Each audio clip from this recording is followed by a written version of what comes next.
Talibé, voilà, on se calme, Basekou, bien, on se calme, bien, on se calme. Je te donne la parole tout à l'heure, s'il te plaît, parce que je te sens surchauffé là. Ouais, Talibé, on en vient au bilan, parce que sincèrement, c'est avec un cœur qui saigne que nous sommes amenés tous les matins, pas tous les matins, chaque fois, en tout cas régulièrement à évoquer cette situation.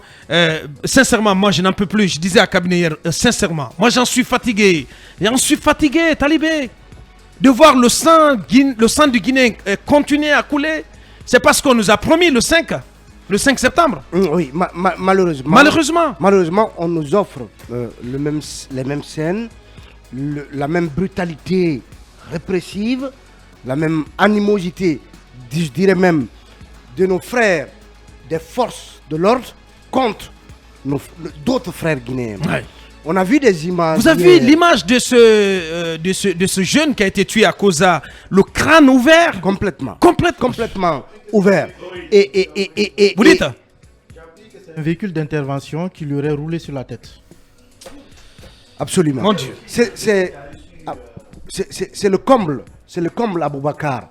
Et ce qui se passe là, le Premier ministre a tout faux de dire que ceux qui ont appelé les manifestations en sont responsables. Le procès des événements du 28 septembre en est une illustration. Ouais. Les organisateurs de cette manifestation pacifique, ils n'ont pas le statut d'accusé à la barre parce que organiser une manifestation fait partie des principes démocratiques, fait partie de ce que la loi reconnaît aux citoyens, aux acteurs sociopolitiques. Celui qui a éventré, celui qui a brisé la tête de ce jeune sera responsable.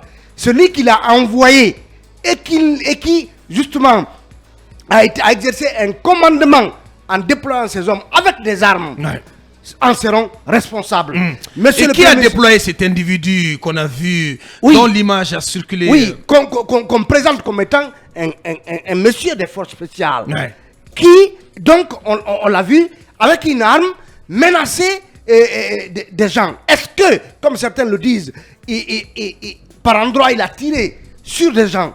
On ne saurait le dire aujourd'hui d'emblée.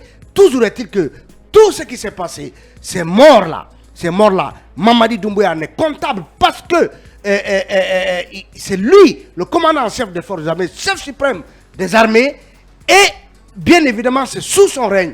Et encore qu'il nous avait promis que cela ne se répéterait pas, encore que Mamadi est allé s'incliner, et prier sur les tombes des jeunes qui sont enterrés à Bambeto. Ouais. Il est allé se prosterner au stade du 28 septembre à la mémoire des gens qui ont été tués dans cette enceinte sportive. Ouais. Le colonel en est responsable. Ces autorités qui sont sous son commandement en sont responsables. On ne peut pas infliger un tel sort cruel à ce jeune dont on a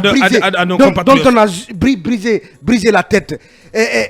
Les manifestations n'ont jamais souhaité qu'elles reprennent. On a eu tout le temps de pouvoir écouter les autres des forces vives, d'avoir au moins ce geste de largesse, ce geste en faveur de la paix qui aurait pu aider à éviter ces manifestations en libérant Fonike Mangué, en levant la liberté, le contrôle judiciaire. Et si on l'avait fait à temps, hier n'aurait pas eu lieu parce que beaucoup de pression aurait été exercée sur les forces vives pour qu'elles renoncent. À l'instant, donc, ces images de ces violences, les violences d'hier sur l'axe de l'autoroute Le Prince, des images tournées, ramenées par notre guerrier, reporter tout-terrain sur Kandia, donc, à qui donc, nous rendons encore hommage pour sa bravoure, pour son courage, pour sa témérité. Fier de toi, Souri Kandia. Voilà. Vous continuez.